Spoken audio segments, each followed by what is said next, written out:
எல்லாருக்கும் வணக்கம். நாங்கள் நல்ல சுகமாக இருக்கிறோம். நீங்கள் சுகமாக இருக்கிறீங்களோ? நீண்ட நாட்களுக்கு பிறகு சபரிஷ் உங்களை சந்திக்க வந்திருக்கிறார். வீட்டின் வாஷிங் மிஷின் பழுதாயிட்டுது. அதை பழுதாயிட்டுன்னு சொல்ல முடியாது, பழுதாக்கப்பட்டு விட்டது. அதற்கு காரணம் இவர் மட்டும்தான். சரி சமாளித்து பார்ப்போம்னு சொல்லி கொஞ்ச நாள் அதை சமாளித்தது. ஆனால் அது இன்னும் பழுதாகி கொண்டு போகுது. சரி வேறு ஒன்று பாப்பம் என்ன விலை போட்டுருக்குறாங்களேன்னு சொல்லி ஸ்டோர் ரூமுக்கு வந்தது. ஆனால் வந்த இடத்துல நீங்கள் ஒன்றும் பார்க்காதீங்க, நான் பார்த்து முடிவு பண்ணுறேன்னு சொல்லி அவர் பார்த்து கொண்டிருக்கிறார். நான் அவருக்கு பின்னால் கேமராவை தூக்கி கொண்டு வளமை போல் அவர் செய்கிறதுகளை வீடியோ எடுத்துக்கொண்டு இருக்கிறேன்.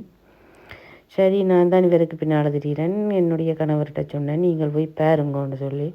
இவர் ஏதோ 5000 கோடி ரூபா கொண்டு வந்தால் மாதிரி எல்லாத்தையும் பார்த்து கொண்டு இருக்கிறார். சரி நாங்கள் அடுத்த வீடியோவில் சந்திக்கிறோம்.